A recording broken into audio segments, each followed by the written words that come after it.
Shvua Tov, everyone. Welcome to TillesTells Stories for Saturday night. I translated and adapted this story from the book Sipurei Chasidim by Rabbi Shlomo Yosef Zevin.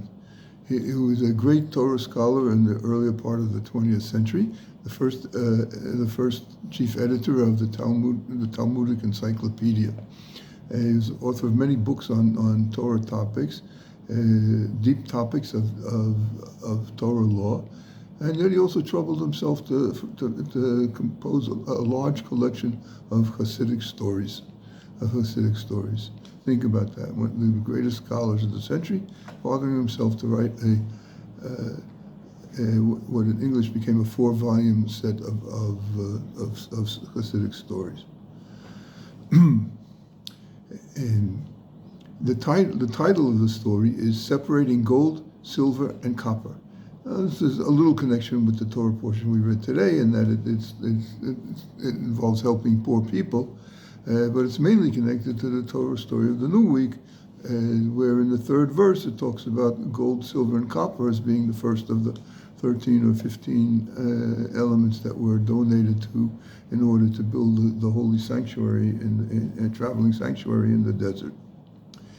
Rabbi Zalman of Dubrovna and Rabbi Pinchas of Skolov were among the leading disciples of Rabbi Shneur Zalman of Liadi, the founder of the Chabad dynasty and Hasidic movement.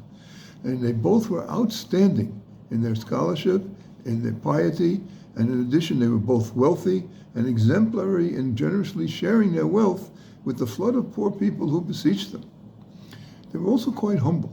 In his will, Reb Zalman even wrote that he foresaw no merits which would save him when he came to his heavenly trial, other than the power of his Rebbe and his good deeds of charity.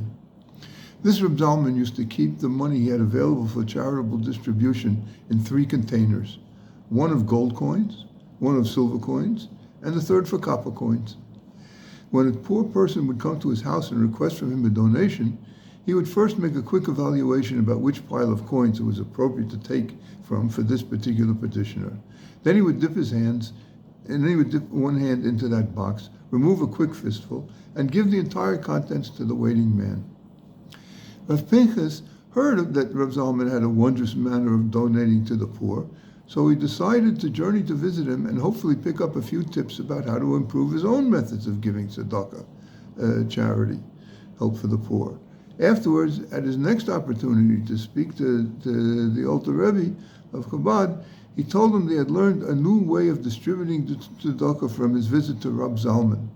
He described it to the Rebbe and then added, "Even though I adapted his method of 3 separate containers, there still exists a difference between us in how to do it.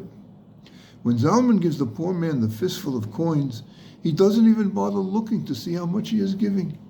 I too give the entire fistful that I scoop up, but I just can't seem to resist taking a quick peek first to see how much is in there before giving it away.